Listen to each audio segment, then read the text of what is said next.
What's good, YouTube land? The Ultimate Form here, back again once again, and today people, today we are here for episode 70 of our Let's Play of Horizon Zero Dawn.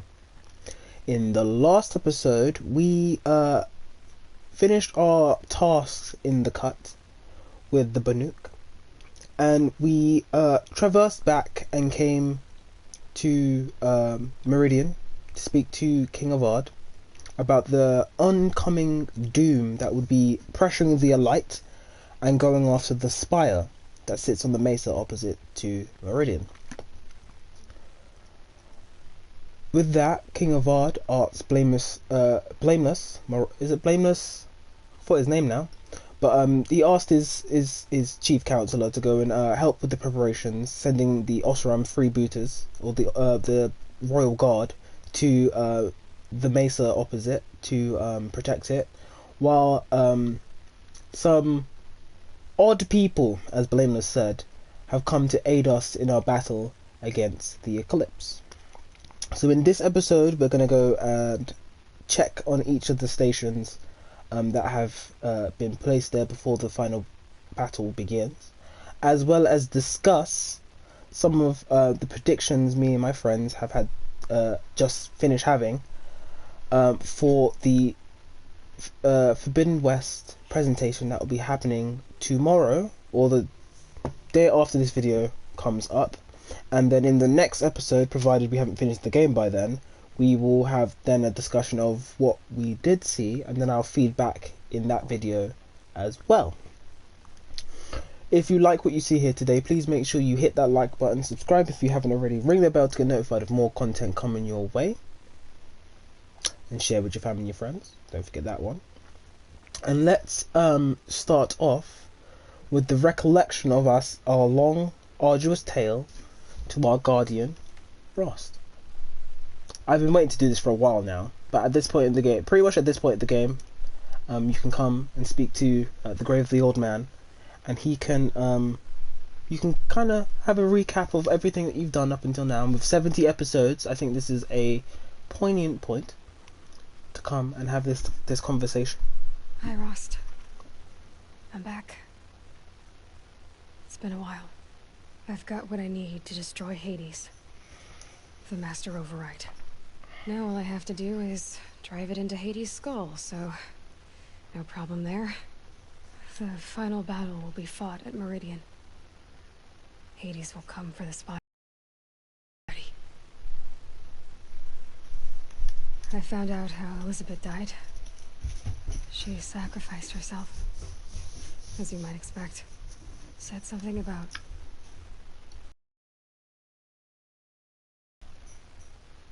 I wonder where that was. If I ever find out, I'd like to go there. See it myself. Assuming I actually survived the battle at Meridian, of course. Which, let's face it, is... well... who knows? I won't be fighting alone when the battle comes. I warned Avad, the Karja Sun King.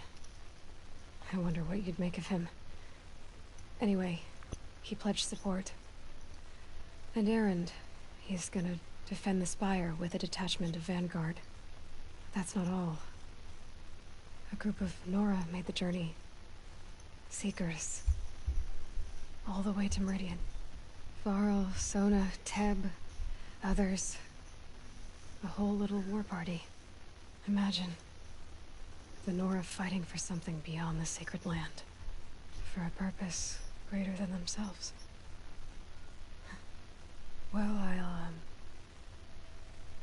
if I can, I be it. Thank you, Rost. Thank you for everything.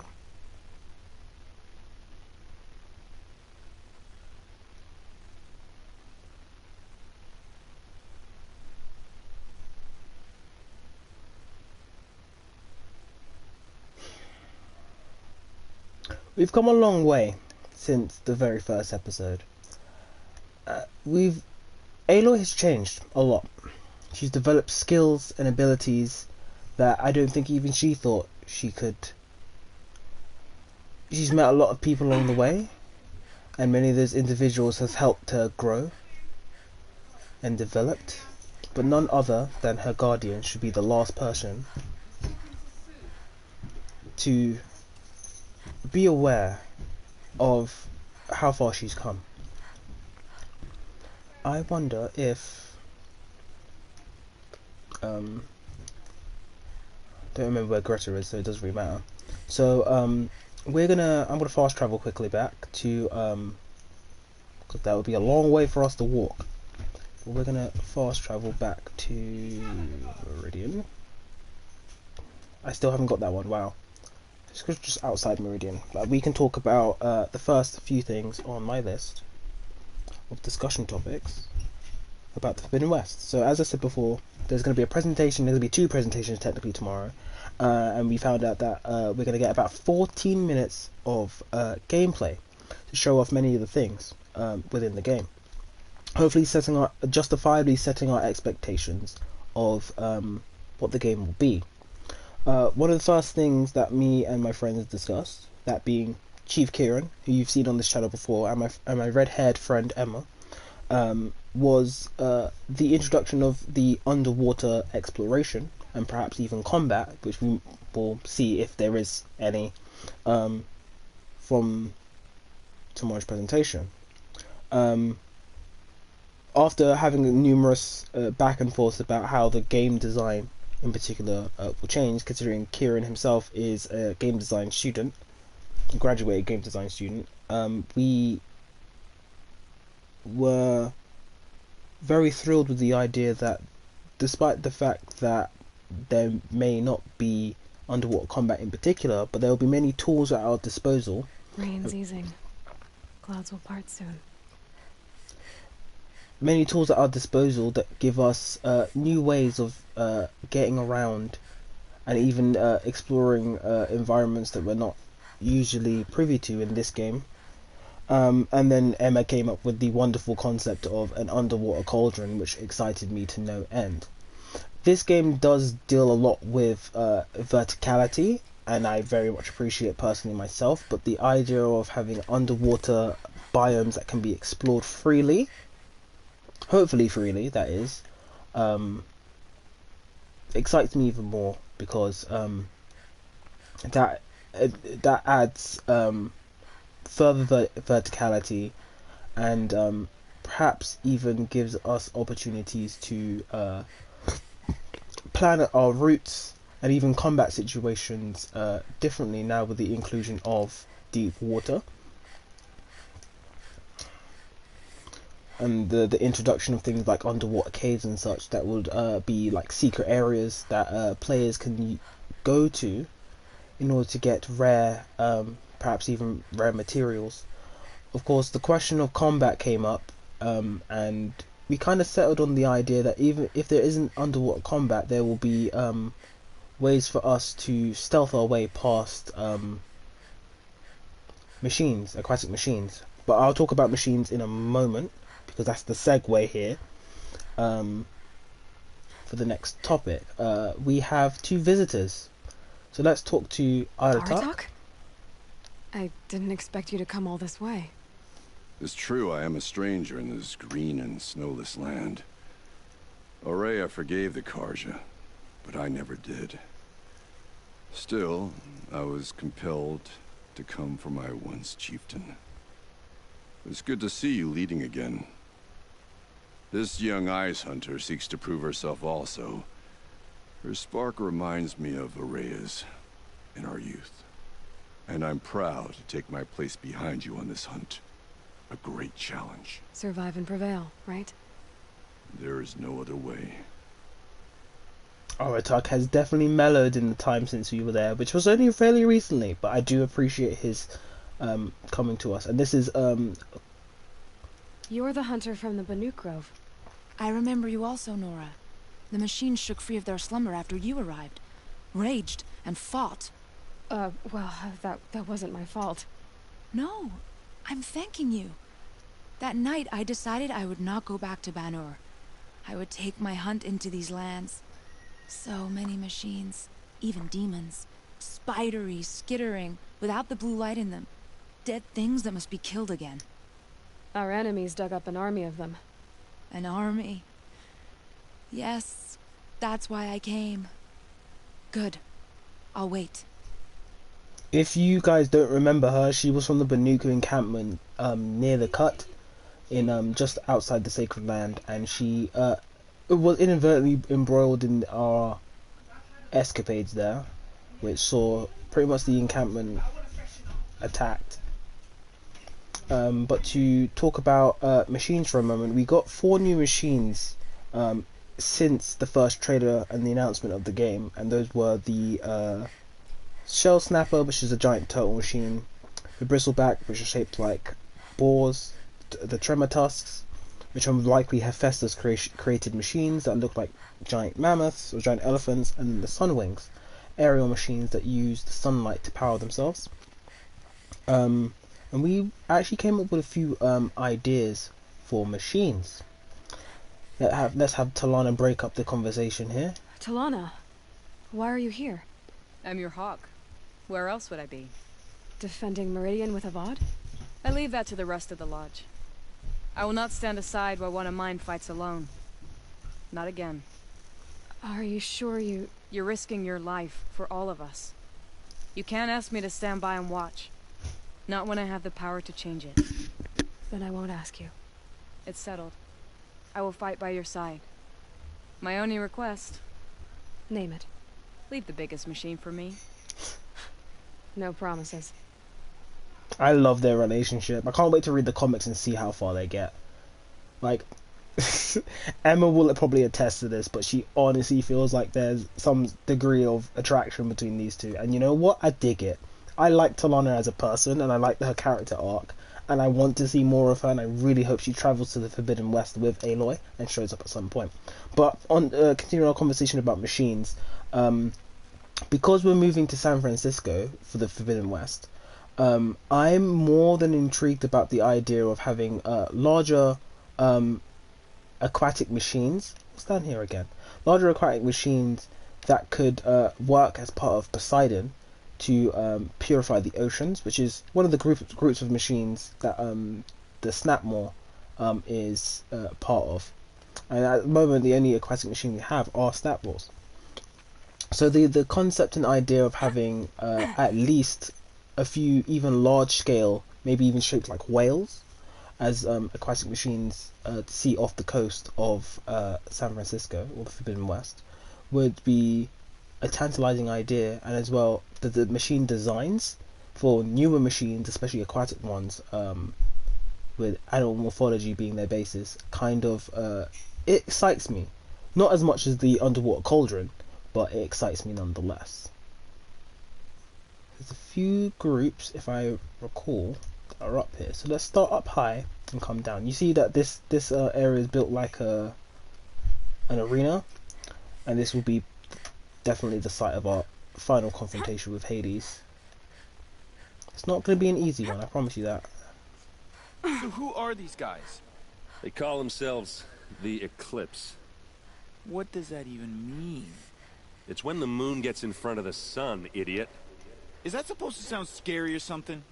I don't know. They used to be Karja. Karja are always yammering about sun and shade. Well, if they used to be Karja... Let's not talk to Eren just yet. Let's leave Eren till last. It We rises can talk taller to than the highest tree. Sona. These Karja in their frilled armor look like turkeys. But there are so many. And now we are so few. They are not our foe. Not this time.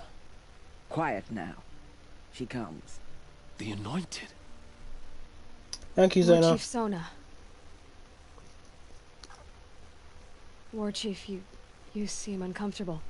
The Nora do not belong here. I do not belong here. I will fight the metal devil that threatens us all, but my place is in the Sacred Land. The wrongness here jags at me like an arrowhead. I'm sorry to put you through this. Do not be sorry. This will be ended. My spear, my word. Straight to the point as usual. Let's go talk to Varl real quick, her son. And I love their dynamic as well, because Sona is like a sheet of metal, and this guy is like a pebble. Greetings, Aloy. Don't. You don't need to bow. The Anointed doesn't like it. She doesn't much like being called anointed either. It means a lot to have you here, Varl. I gave my word. So, Meridian, what do you think? I've seen many new things since I first met you. I should thank you. Varl, what's wrong? You really want to know? All right. I'm in a foreign land, a tainted land, defending a faithless city that looks like nothing I've seen. From something I can't imagine. And you, after all that's happened, all you've done, I feel like I should drop to my knees and worship you, but I know you don't want that. Boy, things are pretty tough for you, huh? Thanks for telling the other Nora not to bow. It's the last thing I need. Don't be too hard on them. They only joined this fight because the Anointed bid it so. Is that why you came? No. I would have come just to see you one more time. And we must fight a metal devil, because the goddess says. Or because you say. I think the goddess and I are in agreement. We're both glad you're here. So am I. I do like how it kind of feels like Varl kind of likes Aloy, but Aloy kind of brushes it off. Don't forget that Aloy during the proving was running against Varl's sister and Sona's daughter. So there's a little bit of a, not tension necessarily, but Aloy doesn't feel very comfortable, especially with Sona, because her daughter died. And it's been so long since that happened, I forgot what the daughter's name is. But let's go towards Erend real quick, and then we'll finish this part of my discussion that I have notes for. I probably won't get to all of them today, and probably finish some of them off in the next episode. Aloy. So here we are again, gearing up for a fight. Only this time it sounds like the bad guys have a lot more firepower. What are we up against, really? I'm not sure. But there's gonna be a lot of them, and they'll have machines. And if they get past us, it's not just Meridian that will fall. The rest of the world will go with it. Well, that's big. It sounds like our kind of fight. Right, guys? Well, where do they put the Vanguard? At the front of the line! And why? Steel before iron! And what are we gonna do? Hit them like a hammer till they can't hit back! Damn right! You hear that? Nobody's getting past the Vanguard. We're here for Meridian. And we're here for you. Thank you, Erend. Ursa would be proud. Well, only if we win. What kind of machines have they got? Big, ugly ones. From the ancients. Ugly and ancient? Like your mother? Worse, like your wife. That's enough. This is what I have to deal with. So that's another data point from Sobek's lab. So I will scroll, and then I will wait. So if you need to pause, feel free to pause.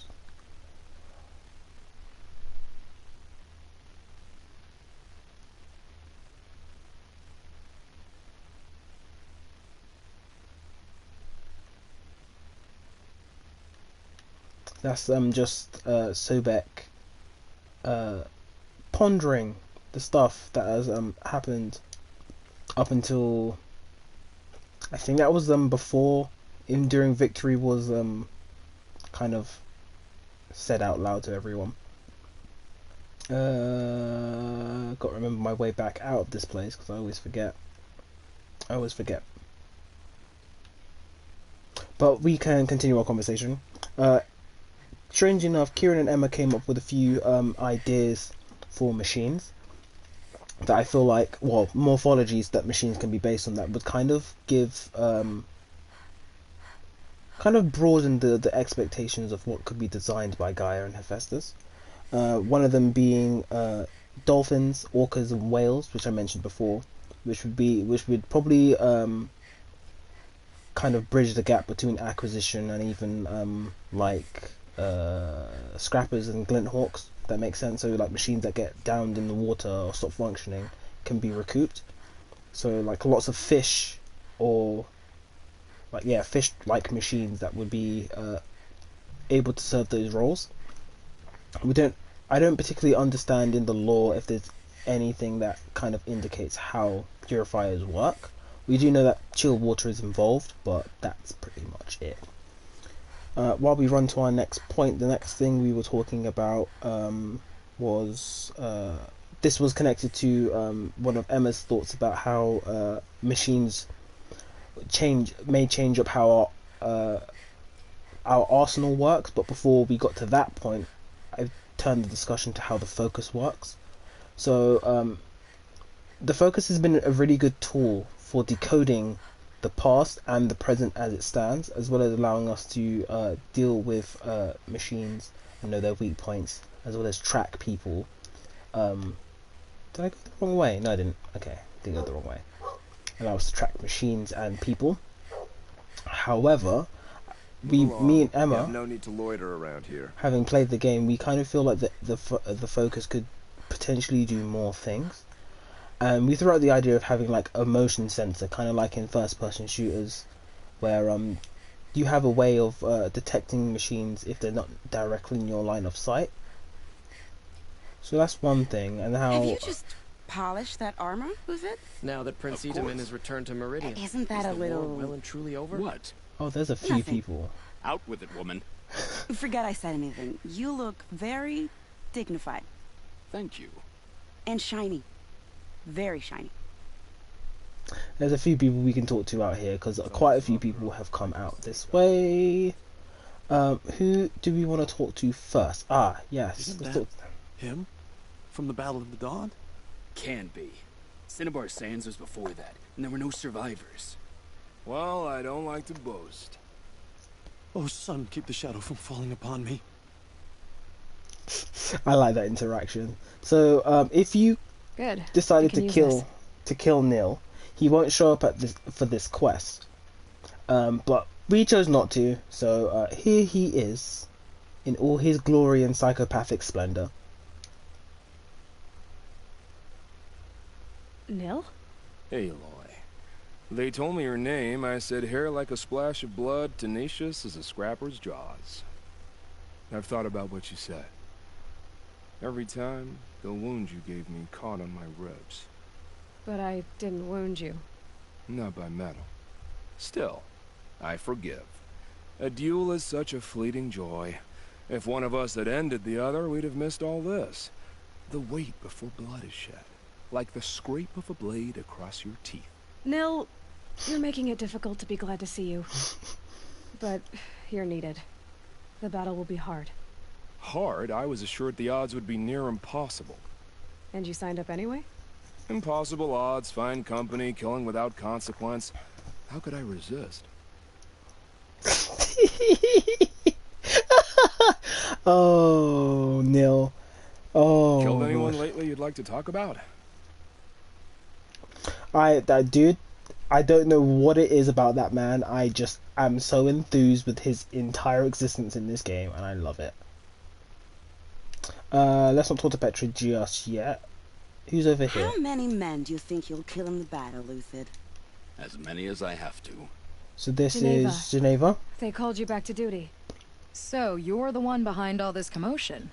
Who made Sun King Avad finally show his sword arm from behind those robes?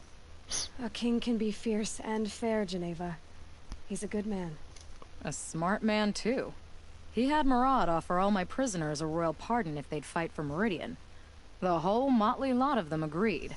Didn't take much convincing. With your kind of convincing, I don't doubt it. Ha! This time I went easy on them. Those who commit the crime of attacking Meridian, they'll see less of my lenient side. May the sun blaze at your back, Aloy. Another character I'm quite fond of. Nakoa, you came to fight. How could I not? During the Red Raids, there was only one Karja butcher the Nora feared more than Zaid. Helis. I would stand against any army he leads, no matter how strong. For the Nora he terrorized, for myself, and for my father. We'll stop him. You have my word. Your word means a lot, especially now.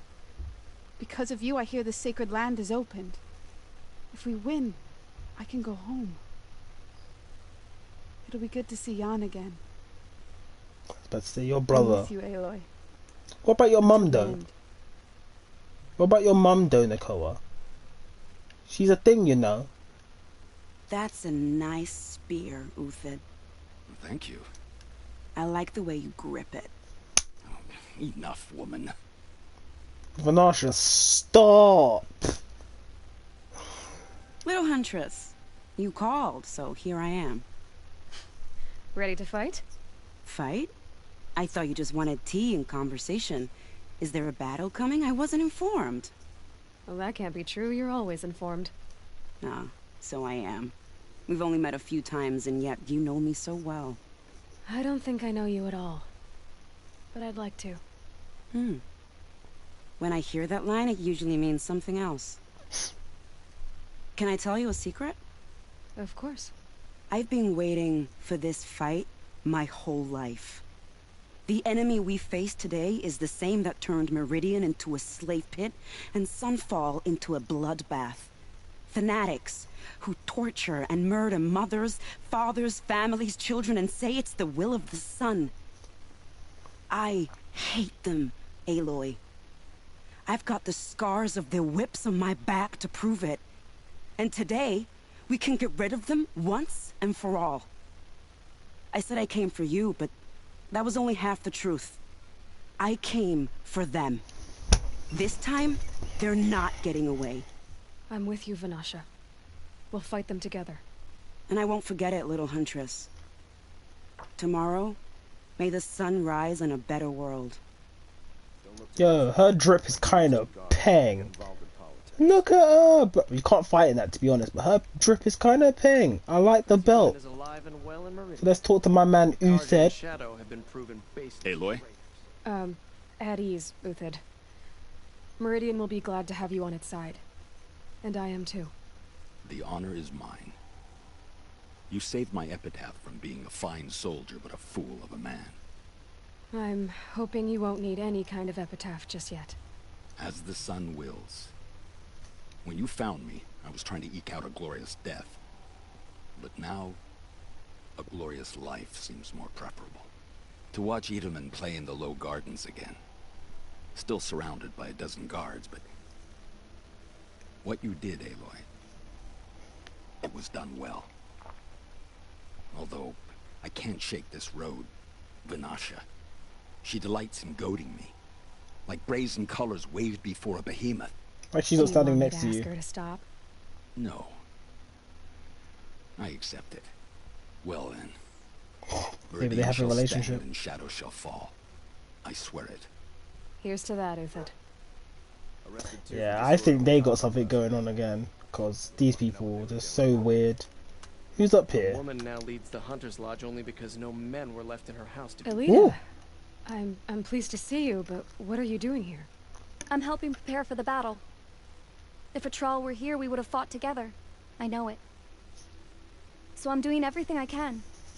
Digging battlements, collecting herbs. Anything that makes a difference. I can't take his place. Nothing can take his place. But I'm here for him. For both of us. I understand what it was he saw in you. He'll always be with me. Sun and shadow still meet for a moment. Every dawn and dusk. I should give you this. To help in the battle. By the sun, I hope you don't need it. Thank you, Alita. Be safe. It's not what I imagined when I was a boy, but it's decent work keeping the city safe. I don't know what she gives you. It's probably because my bag is already super full. Let's talk to Petra. Petra! Here she is, the guest of honor.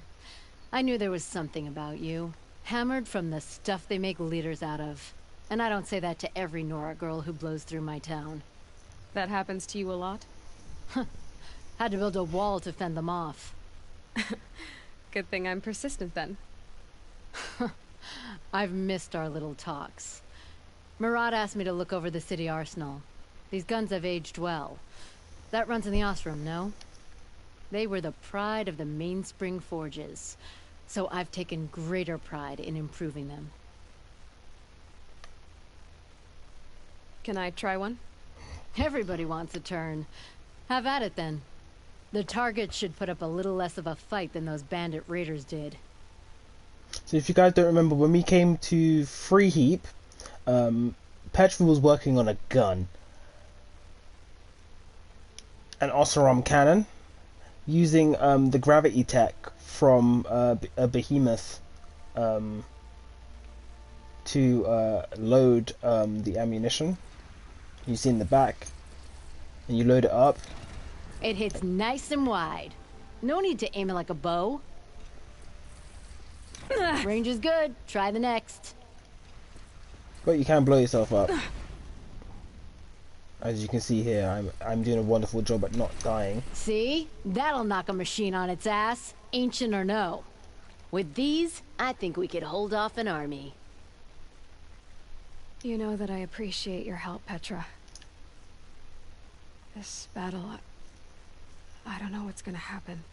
We'll see each other again, I know it. Next time could be the time I'll convince you to stick with the Free Heap. Petra, you know I do. Always had a weakness for restless girls, though. It's like everyone just wants Aloy, for different reasons. I don't know if Petra is attracted to Aloy. I don't know. There'd probably be something Emma would mention, because everything seems to be about who you can ship together. But let's talk to the last person we have to greet here. Aloy. Teb. I told you I'd be here. You did, Teb. But have your wounds even had time to heal? Honestly, if I fought, I'd probably come undone. But don't worry. I'll leave that to the other Nora at the Spire. I brought supplies instead. These Karja have made me an honorary quartermaster, whatever that means. It sounds impressive. I could get used to it. We'll be setting up caches of arms and medicine under these banners. Look for them when the fighting starts.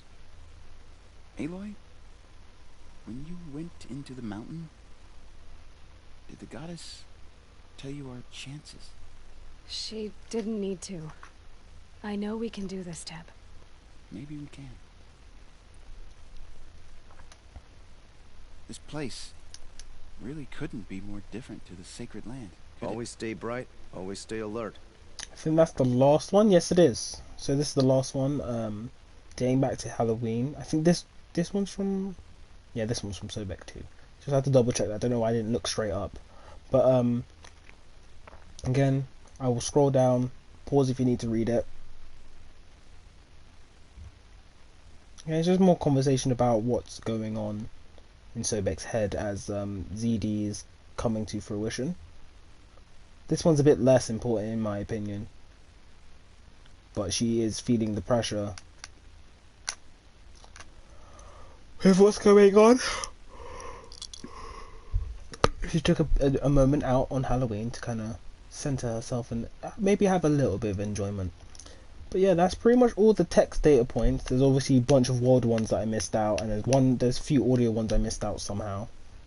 I don't know how, but I'm not too fussed about it. So we are going to return to our quarters to rest up. But while I walk there, we can discuss the last few things on my list that I want to talk about. So I mentioned the focus, and the next thing was weapons. So one of the things that happens when you have a new game is how do you decide to power the player at the beginning of a game? Especially with sequential games. It's more to do with sequels than anything else. For instance, like God of War games. Unless it's the most recent one, you tend to have a whole crap ton of armaments, and everyone wants to talk over me. Okay. You'll regret not stopping when you're in the... Everyone wants to talk. Okay, thanks, audience. As I was saying, how you power your character at the beginning of the season is really important. You can either have them retain some of the stuff that they've learned, kind of like if any of you've played Kingdom Hearts 3. The difference between Sora between Kingdom Hearts 1 and Kingdom Hearts 3, or Kingdom Hearts 2 and Kingdom Hearts 3, or any of the other games in the series that involve Sora. Sora is pretty powerful in Kingdom Hearts 3, without any particular reason as to why he is a lot, well, with particular in-game reason and lore reason for him to be not as powerful as before. At the end of Kingdom Hearts 2, which, in all fairness, he was really powerful at the end of Kingdom Hearts 2. But to give you a reason for why he's not as powerful in Kingdom Hearts 3, they had to give you a reason. There was no reason for Sora not to be absolutely overpowered at the beginning of the game. It's all about progression and structure. An army on the edge of the city. Look for cover. Don't get trapped. This is probably the wrong way for me to walk. Yeah, it's the wrong way for me to walk because more people are just going to be chatting nonsense. But I don't know how they plan to do it for Forbidden West. Will Aloy leave some of her armaments behind? Will she be forced to strip herself down to Get them to safety as soon as you can. to not have things? Or will there not be a reason? Maybe Aloy starts off with a lot of the stuff that she has now. Questions up in the air, but that's one of the things from a game development standpoint that it's kind of important for players to kind of have in the back of their heads. Because starting at any new game, you kind of have to think about what you have on hand and what you're going to need. With that said, it would not be a far cry to assume that for whatever reason Aloy will be stripped of many of the things that she has received, gotten, or learned for whatever reason. So my next point would be, how do you restructure or redevelop the gameplay systems to accommodate that, and what new things will the developers give to us? Developers give to us. And one of the things I was saying is that with weaponry and skills, and the skill trees in particular, it is a wonderful opportunity for the developers to give us new things that kind of advance what Aloy as a character has been through and gotten, and then gives us new things to let me start that again. So it's an opportunity for the developers to give us new things to advance Aloy's character as a whole, but also change up how this game's current gameplay system differs to whatever gameplay system that they are going to develop for the new one. If that all made sense. I hope that all made sense. I don't really need any of these stuff anymore, so I'm going to delete and see how much money I can get. The metal shards are useful because we will be restocking our ammunition constantly, so we're kind of gonna need it. So as I was saying, between weapons and skills in particular, that's the kind of train of thought we're sitting on.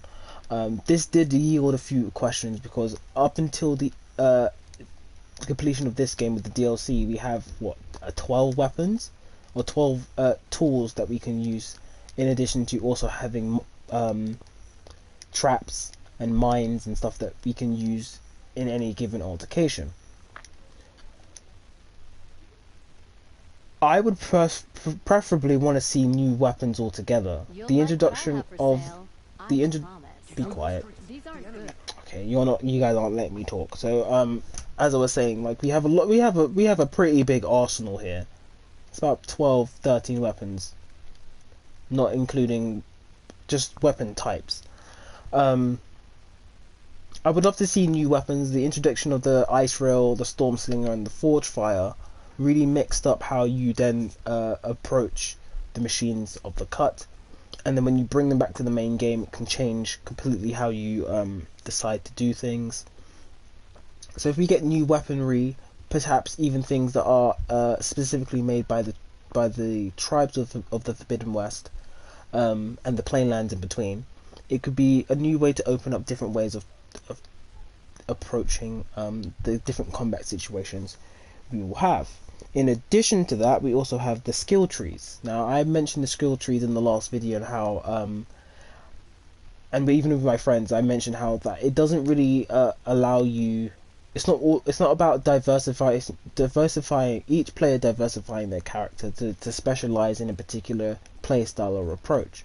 They're just skills that kind of aid in developing Aloy's skill set altogether, and gives the players more tools in order to succeed in confrontations, or even just regularly playing around, like having Shard Salvager, expert carver, hoarder, dismount strike. Like, these things are just quality of life things that are added. The traveler tree was added with the DLC, but you see what I'm trying to get at, right? The skill tree is rather shallow, and I would like the Forbidden West to kind of diversify the skill tree in such a way where every player kind of builds their Aloy to do something different. Not different, but like varies character builds. I know that would kind of be against the point of how the game far, but it would be something I would like to see kind of like, and this is like a really loose example, and I know not everyone has played this game as of yet or even remembers that it was a thing, but Biomutant recently came out what, yesterday, and even that game, when you're building your character, it doesn't really matter, because by the end of the game, if you play for long enough and you do all the activities and blah de blah de blah, you can gain literally everything. But when you start being mindful of your character and the things you can and can't do, the diversification of stats and abilities and how you approach the game really decides how you build your character. I kind of want that for this game, but not quite the same way, because obviously there's not numerical stats, so to speak. There is on weapons, but Aloy doesn't have stats. It's just stuff laid on top of her as a character, and she can do a set number of things, and the skill tree accommodates that in kind. I feel like I'm rambling about this, so maybe I should move on, because it's not complicated, but it's complicated for me to work my head around it. That's pretty much it for like the bulk of stuff, and I mentioned the other tribes. Just a quick story note, without spoiling anything, and if you really want to start thinking about the story stuff for Forbidden West, I would highly suggest checking out the Random Side Quest YouTube channel, which I've mentioned before in other videos. They've done story stuff about Forbidden West and what we can kind of predict and expect from what we've been given so far. But the last thing I want to mention before I do this and end the episode is collectibles. Collectibles are something in this game that I thoroughly enjoy going out and getting, whether it be the vantage points. Wait, am I missing one?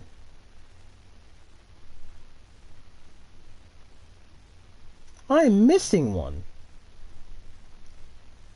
Whoa. Ha. Funny, I missed that one. I'm gonna go get it. We went up there and I forgot about it. Silly Lance. Let's go get that vantage point real quick. But collectibles I really enjoyed in this game because they were well thought out. You had the one we're going to get the vantage points, was kind of told a separate story about the impending apocalypse of ancient humans on the run up to 0 Day. You had the minute figures that told their own narrative, but was a lovely experience having to climb, not necessarily a challenge, but you learnt about a particular group of people and a particular person through their narrative and the design aspects and so on and so forth. You had the ancient vessels, to which in lore they were just cups, but the archaeologist that you meet in Meridian who goes after them had his own thoughts about what they were and what they were used for, and it was humorous. Oh my gosh, there's so many machines. Oh, there are so many machines. Let me just manually save real quick. And then you had, what was the other thing? I forgot what it's called. We had the metal flowers, which, as we heard from Cyan, was probably made by someone in particular. And obviously, I'm going to say it now. It's the sub-function Demeter, because Demeter was in charge of floral life and bringing back plants into the biosphere. But we questioned her about the poetry and how Demeter may have been influenced by the poetry in particular. Then we have the animal figurines for the Frozen Wilds, which was an enjoyable experience that was rather rewarding with contextual information. And then we had the Pigments, which I think what comes of that, the wall painting at Song's Edge, was its own reward because it's just amazing. And then obviously you have the data points, and they just yield information upon information for the audience to kind of get involved in. So what I was saying originally was one thing I do like is that not only are the collectibles contextual and have nice rewards in terms of information and like satisfaction, they are tribe specific. This is mainly in reference to the animal figures, the Pigments, and the Banuk figures. So we learn about the people vicariously through those collectibles, and with the potential tribes that we could be facing in the Forbidden West, that being the Utaru and the Tanaketh, that could be the route by which we learn about those people as we travel through the West. Now this really is crappy because now I have to go do all of this again because I literally forgot to go and get this data point.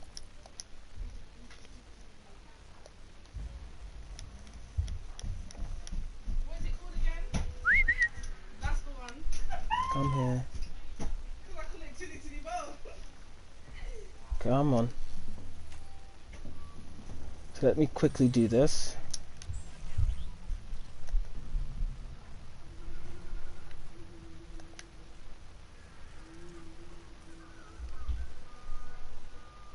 So you're going to ignore me.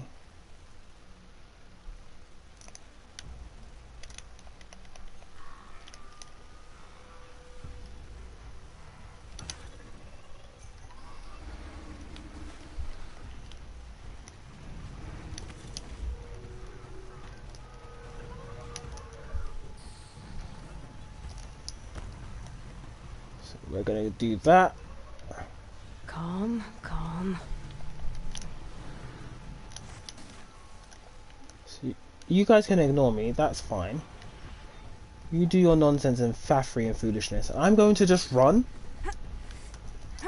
The last thing I wanted to mention was actually those two tribes in particular, because I feel like they're going to be present in the upcoming Forbidden West story. They are two tribes that exist in the Forbidden West or on the way there. We've met an Utaru and we've met a Tanaketh before. We met an Utaru doing the quest for in Meridian, helping out the two Banuk and whatnot. Where is it? Where is it? I really don't know where this one is. No, it's up here. I don't know how I missed this one, and I apologise because now I'm having to backtrack to go get it. And that kind of broke up the flow because I was about to end the episode there. But it does give me more time to talk about the things I was talking about. And then the next episode we will kind of have another conversation about stuff. It should be enlightening and yielding good excitement. I love that back roll. Another thing I was going to mention was the climbing. And this is like the best example of the kind of climbing I want to experience in the next game. It's varied. There's not just one path, and you kind of do have to think about where you're going and how you're getting there, because sometimes where you're going might be a dead end. But yes, the last vantage point. I completely forgot about this one.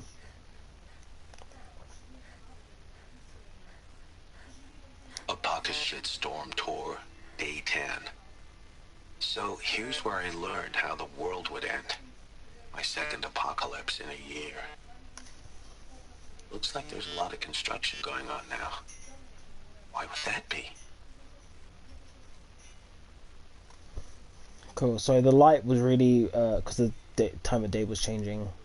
But Bishar Marty actually managed to see the Gaia Prime facility as it was being built, which I really do like. This vantage point in particular, and the first one that we got, really do show that he got around. And he also he seemed to have inside information, not inside information, but seemed to be aware of lots of the stuff that became important later down the line and for Aloy's story. So yeah, this is where the Gaia Prime facility is, and he did get to see it. But yeah, the last thing I wanted to mention was the potential my potential thoughts on the story, or what the story could be for Forbidden West. I mentioned it before, but with the help of my friends, I kind of have a bit more of a concrete idea. I thank very much Emma and Kieran for spending like almost 3 hours talking to me about stuff.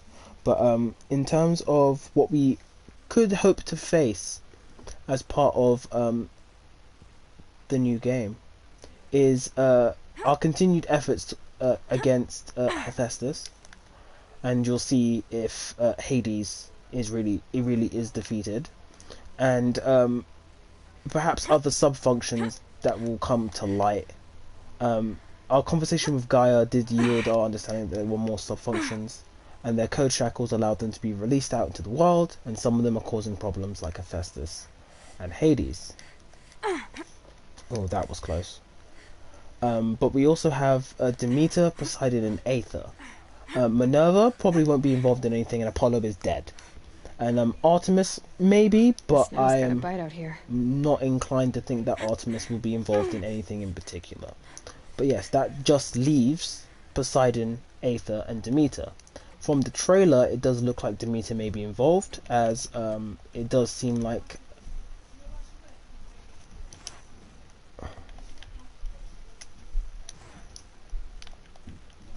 Oh, I missed that shot.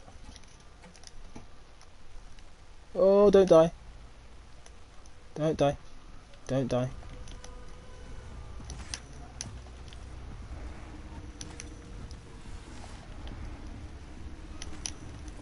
So chaos.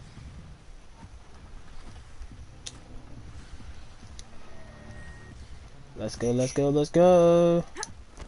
So I feel like the reason I feel like those sub-functions may appear or may not, or may be involved in what's going on, is because at the moment we know very little about them and their impacts on the things that are going on. Will I die if I go down this waterfall? No, I survived. Good. As I said, Demeter seems to be involved from what the trailer shows us, and Poseidon and Aether seem to be the last two sub-functions that seem to have anything to do with anything. So I really do look forward to that. Whether other sub-functions are hinted at, we don't know. If I remember correctly, the Horizon series was only meant to be 3 games long. Obviously, that could change depending on how storytelling and the popularity of it. But if that's the case, I do expect to see by the end of these 3 games, end of this trilogy, all sub-functions to either be noted on their whereabouts and activities, or for Aloy to meet them at some point. I do kind of expect like the end goal of the trilogy would be for Aloy to bring back Gaia. Yeah, it's guarded all right. But I can get through this. I don't know what that's in reference to, and I kinda don't care. And I almost died. Great.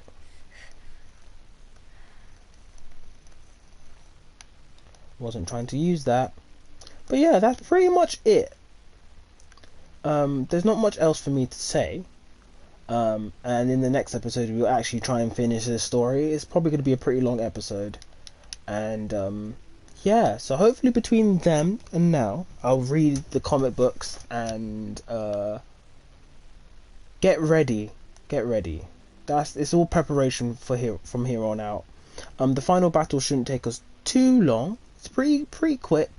Then we can tie up the last few loose ends in a set of, I guess I say set. It's probably gonna be like 1 or 2 additional episodes to kind of have closing discussions, my thoughts, theories, and feelings about this game in particular, and then a wider conversation about Horizon as a franchise moving forward. As always, if you guys liked what you see here, please make sure you hit that like button, subscribe if you haven't already, ring that bell to get notified of more content coming your way. Share with your family and your friends, especially if you're excited for Forbidden West. And I have been your boy, Lan, the Ultimate Form.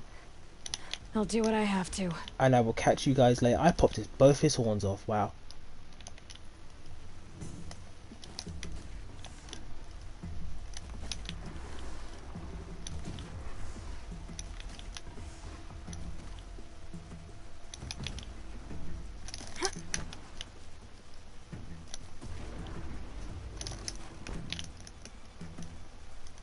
Dropped it!